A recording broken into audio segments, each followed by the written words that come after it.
Hello people, today I'm doing a video on my top 10 favorite films of 2021. I saw quite a few movies this year. I saw a total of like 65 or 70, around there. And I usually see about 45 or 50, so for me, I saw quite a few this year, so I'm pretty proud of that. I know more reviewers see more than that. I know a lot of them see closer to like 100, 150.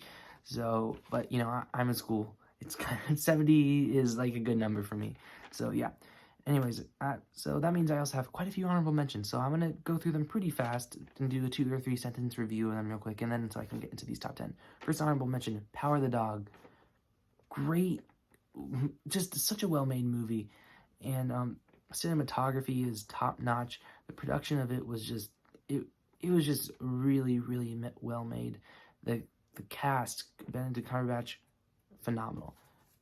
Next up, we have The Green Knight, one of the most beautiful films I have ever seen. The pace is not for everyone. I did feel the pace the second time around, but overall, it was a character study. It was a lot of movie, and it really worked. Next up, we have is Pig, starring Nicolas Cage, and this movie just impressed me in almost every level. He gave a phenomenal performance. It has such a deep message to the point where it's intertwined with how the artist feels about the art that he's making, and that lies in Pig. Such a deep movie. Next up we have is Tick, Tick, Boom. I don't usually care for musicals, but this one worked for me. The second half of the movie saved it, because the first half I thought it was good, not great. The second half saved the movie for me. Andrew Garfield is fantastic, and the message, so good. Next up, we have Come On, Come On, a movie I expected to like, but not to the level that I did. It was a movie that hit on a personal level that I've never really seen a lot of movies do before. It's really personal. It brings out the human in everyone in this movie, and it's something everyone could relate to. Next up, we have Luca. People call this movie mid-tier, bottom-tier Pixar, and I disagree with that. I think it's upper-tier Pixar, personally, because I think it found a really good balance between comedy and seriousness, and story and silliness. It really found a really good mix of kid entertainment and adult entertainment, and I think that's all lies in Luca. And I know people say it's light on story, but I see it more of a personal journey than it is of anything. Next up, we have Judas and the Black Messiah. It really felt like a Scorsese movie to me. While I think the narrative flow might not be that great, I still thought it was a pretty good movie. And I don't want to sound like the narrative flow is fine. It's just that thing was kind of holding it back for me. But besides that, phenomenally acted, great movie. And last honorable mention is Spencer, a movie that it just impressed me with its filmmaking most of all.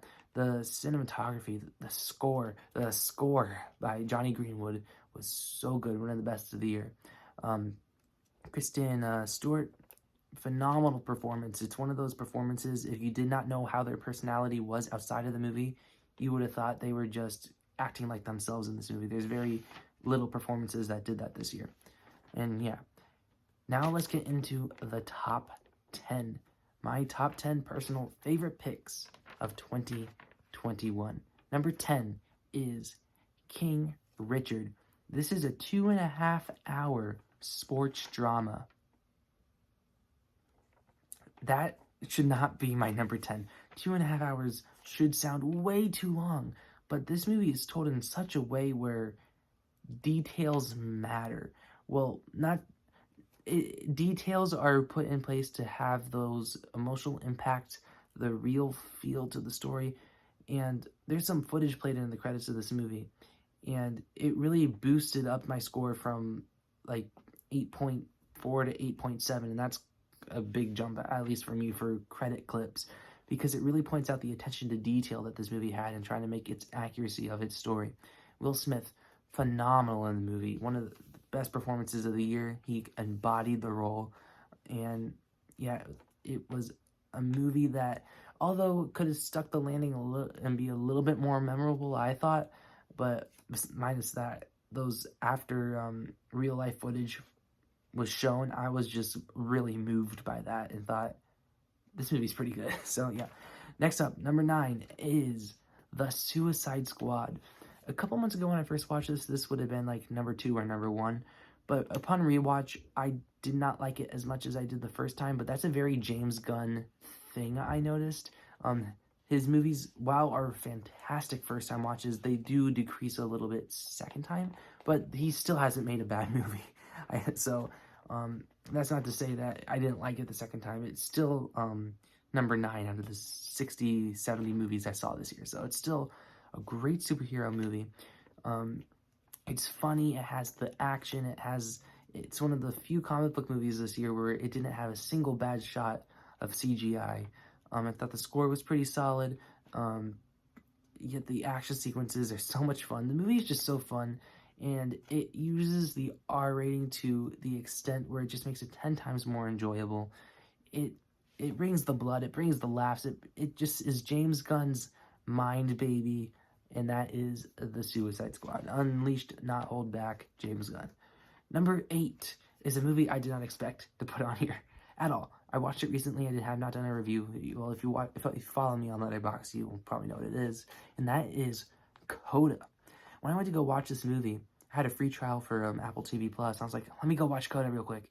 And I saw the poster. I was like, ugh, this looks like a Hallmark movie.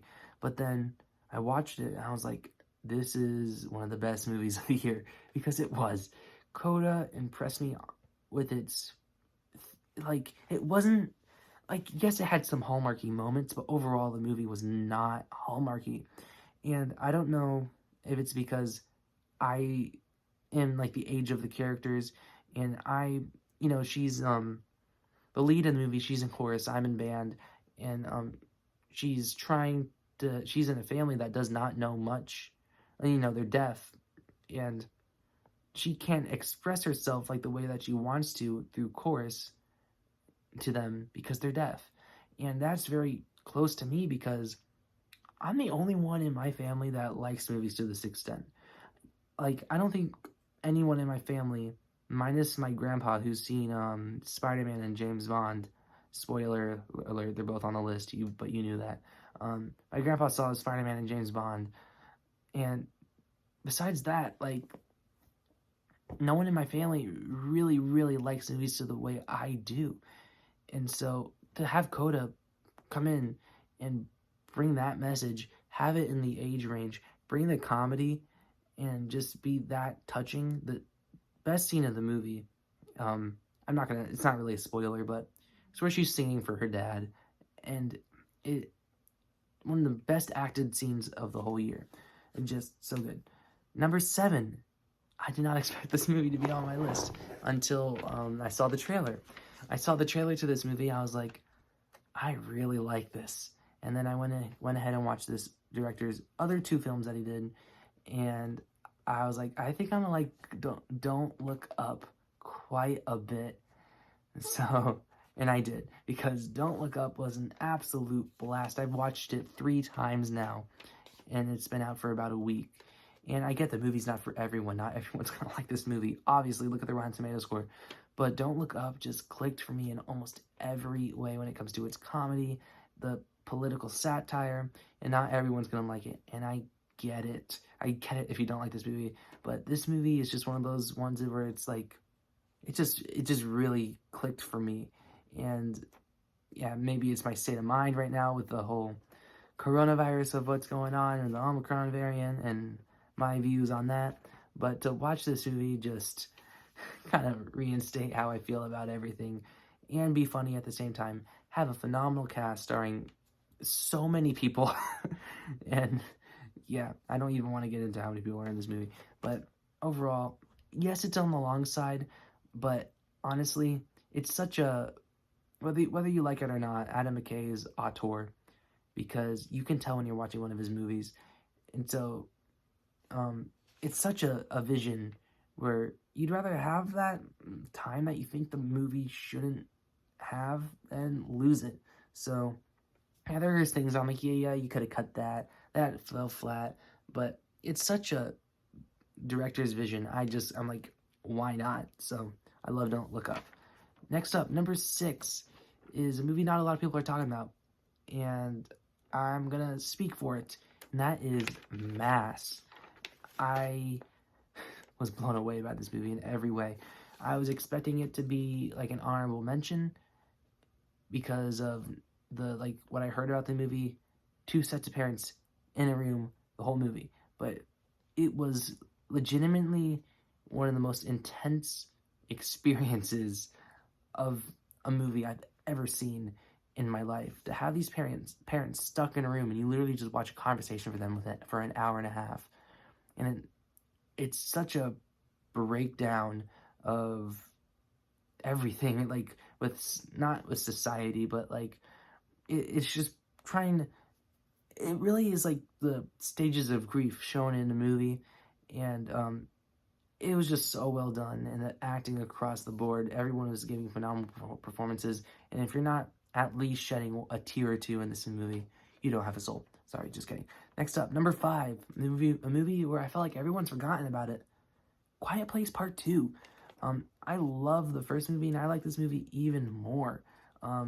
John Krasinski did a phenomenal job directing. He gives me Steven Spielberg vibes while watching Quiet Place Part 2.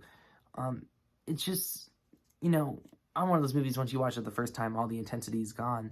And so horror movies, for me, most of the time, aren't easy to rewatch because all the scares, you know what's going to happen, and that's what a lot of movies that are horror rely on nowadays. But this movie keeps its heart. It keeps the heart and focus so clear. And even though when I rewatch this, I know the scares are coming, they don't scare me, I'm not tensed up at all. To have these scenes, these personal scenes between these characters that you've come to love at this point, between these two movies, it just hits so well. And the camera work and the way that they always keep the camera on the characters, then rather than huge CGI monsters, and the way it always follows the characters, and it's like, it really feels like a monster movie done right. And I just can't wait for Quiet Place Part 3, even though Krasinski won't be directing, sadly. Next up, number 4, a movie that this is without a doubt my favorite experience while watching a movie for the first time ever. And I'm going to provide broader context, and that is Zack Snyder's Justice League.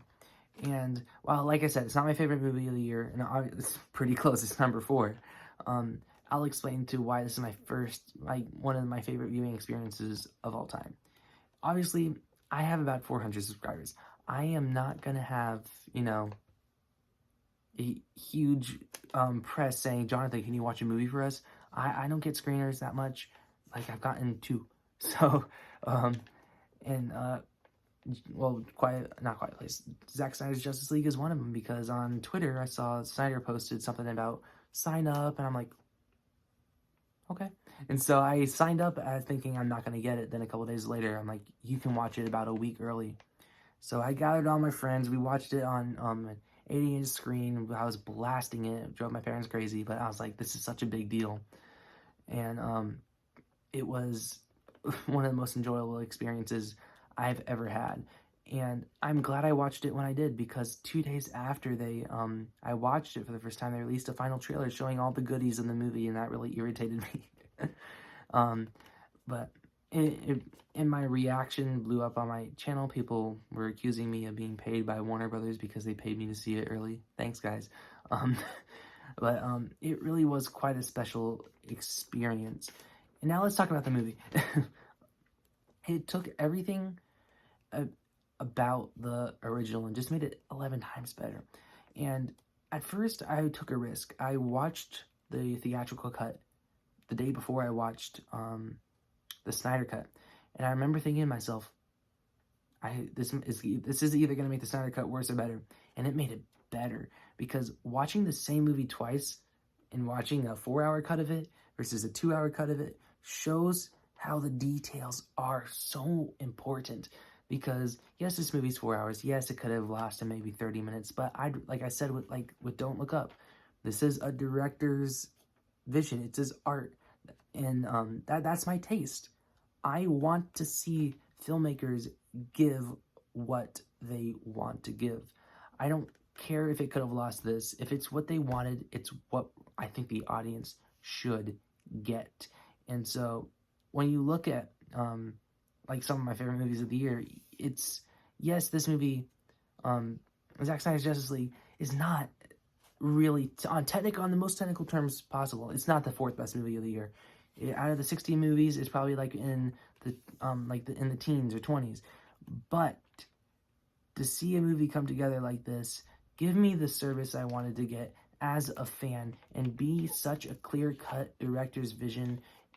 It was inspiring to me. It was, the message of this movie was oddly convenient for what the people were demanding for the Snyder Cut. The message of the movie about not losing hope, waiting out till the very last second, trying to hold on to hope. And that theme being the center of a movie people were hoping for years. And for me to have the privilege to watch it early and to, be part of that hype, feel the love from the Zack Snyder community, and for the movie to be as good as it was, is just one of the most special experiences I've ever had in film life. And I don't want to sound like just all of a sudden all hail Snyder person, because I think I'm one of those people. I think Batman Superman's fine. I don't love it. I don't hate it. Man of Steel's good. So I think this movie is genuinely great, and I am so happy I liked it, because I'm so afraid if I didn't like the movie and my review was rather negative, how the people would have reacted to that. That would have been scary. Thank God I liked it, and I'm not lying. You know how people on the internet are. I'm sorry.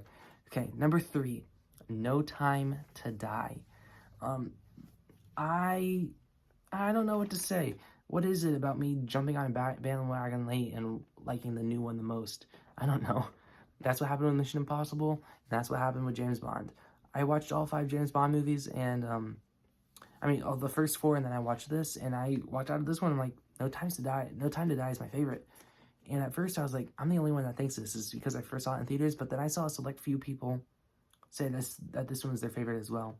Then I wondered why, and then I just realized that this one's just more my speed, and I know that a couple hardcore James Bond fans don't like this movie, and I get it per se, but I was never particularly attached to the character until this movie. This is the movie that made me love Daniel Craig as James Bond, and watching them back to back, of course, really didn't help that, but this is the movie that really defined Daniel Craig as the character for me. It brought the emotional core in.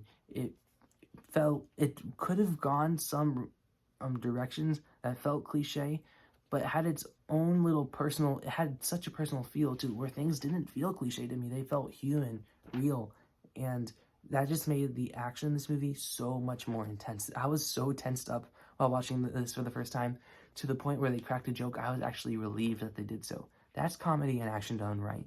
I shouldn't be underwhelmed by an action sequence then throwing a joke at me, because then I'm just going to be laughing and not thinking about the intensity.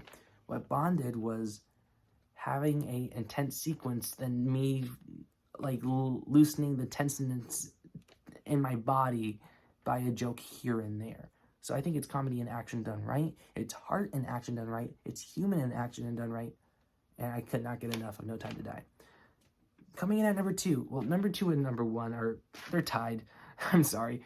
But based off how I feel, it's such a battle in my head, because there's the fanboy in me that wants to give a movie number 2, and then there's a filmmaker in me that wants to give a movie number 2. So I'm just gonna go with number 2 is Dune. I hate this. I wanted this to be my favorite movie of the year, but number 1 beat it out. And that's not to say that because I wanted it to be my favorite movie of the year, because it is that good. Dune, I've watched this movie 7 times. 7 times. At the pace that this movie is, I should be sick of it, but I can't get enough. It's not on HBO Max. I have my 4K Steelbook coming in a couple weeks, and I want to watch it again. It's filmmaking, action, just done perfectly. And yes, the story is not complete, but I have enough faith in Denis to deliver an epic trilogy or whatever he wants to do. Um, like, because this movie is just so good. It's so good. The whole cast gave great performances. No one really gave Oscar-worthy performances in this movie, but everyone gave solid enough performances to make me go, wow. Like, Timothée Chalamet defined himself for me in this movie. The scene where, spoilers for Dune, where he's, I'll let you click off if you don't want spoilers, but the scene where he's getting sight and seeing the future, and he's, like, giving this monologue, like, the unquenchable fire, the father, and whatever. Sorry, I don't remember line for line, but that I'm never gonna forget watching that in the theater. My jaw just dropped by Chalamet's performance. It has such a realistic feel to it. It has it holds back on having movie moments, if that makes sense. Because a great example, more spoilers, at the end when Zendaya hands him the knife, and if it was any other director, any other movie, it'd be a music cue would chime in, like, the lighting would be a little bit warmer, but no, it was cold lighting. It showed the dusk of dawn, and Zendaya's like, here, here's this knife. So it felt very real to me. That's what works about this movie. Everything just feels real. And want to know the only other, like, sci-fi movie to ever do that to me is Interstellar. That's my favorite of all time film. So to have a movie like this completely transcend me to Arrakis and all these other different set pieces, and I believe one of the planets was called Caladan. To me, to believe everything I'm seeing on screen, to feel the scale of everything, to feel the sci-fi, the richness in the material that this movie has, to know that we're going to get more soon, I'm just so excited about Dune. And number one, you probably guessed it, Spider-Man No Way Home. I would have never, ever in a million years thought that this would beat Dune. I would have never thought that. Based off my opinion of Far From Home, I would have guessed that this movie would be like number 9, 8, maybe 7. And this movie is my number one. And I don't know what to say because I'm still kind of baffled right now, even though it's been weeks since I've seen the movie, that I liked it as much as I did. This is tied with The Dark Knight Rises for being my most viewed theater experience. I've seen this movie 3 times in theaters now, because I'm still, like, expecting it to almost have this post-viewing effect. Like, you don't feel it as much because it's not your first time watching it, but this movie still has that weight, and I don't know if it's because I'm watching it with the audience, and all 3 of my audiences were just going bananas each time. And I watched this movie last Monday at 1 o'clock. Where it's not a lot of people are going to be there. So the fact that this movie still delivered, and of course, this is a really hard movie not to spoil, but now since my number one is, I'm going to get into spoilers about No Way Home. To see my childhood Spider-Man come back, Tobey Maguire. And yes, he's not, even though Andrew Garfield should technically be my childhood Spider-Man because I was like 8 when his movies came out, I still always, when I was little, gravitated to Tobey Maguire's Spider-Man, is because I feel like if I were a little bit older for Andrew Garfield's, I would have respected it a little bit more at the time. But Tobey Maguire as Spider-Man, seeing him return, and even seeing Andrew Garfield return, and another thing is, don't ask me which Spider-Man's your favorite. They're all great. I'm sorry. I can't pick one, and I'm tired of Toby's the best this, Andrew's best, and Tom's the best at both. I'm like, shut up, sorry. But I love No Way Home. It delivered on fan service done right. And I'm not one of those people that just like goes, woohoo, fan service, yay. This movie just delivered what I wanted. Because a great comparative example is in Avengers Endgame, where in Avengers Endgame, I was really feeling the last act, and then we get Avengers, assemble, and then we get the running charge, and then for some reason, my enthusiasm went from like here to kind of down here, and I still liked the final battle of Endgame, but it's just getting what, Endgame never had a, like with No Way Home did. No Way Home had a Green Goblin versus Peter fight. We got that payoff a lot better, I thought, than like in Endgame at the end of the fight, because it's so much more one-on-one per se. I like one-on-one fights rather than huge CGI battles or whatever. Because like Endgame, I was feeling it all the way up to just CGI blur just running at each other. But with, even though it was still CGI, when we get the shot of the three Spider-Men running, jumping off the bridge, and they're all swinging, the score is rising. I felt it, this movie. I felt the, yes, let's go. And then it delivered the one-on-one fight. It's just everything I want out of a Marvel movie. It gives you the fan service without feeling too on the nose. It doesn't feel too punny in what it's doing. I was very concerned that like Tobey Maguire would be mistreated at like for too many jokes of Spider-Man 3 or whatever.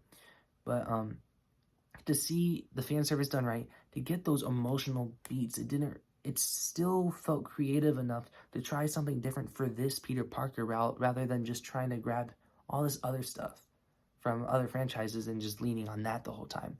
No, it still wanted to do stuff with Tom Holland's Spider-Man. And yeah. Anyways, that's my top 10 favorite films of 2021. I hope I wasn't rambling. I felt like I was. It took quite a few takes to do this video, but I'm glad I finally got it. So yeah, comment down below what your top 10 favorite films of 2021 are. So yeah, anyways, like, share, subscribe, and stuff like that, and adios.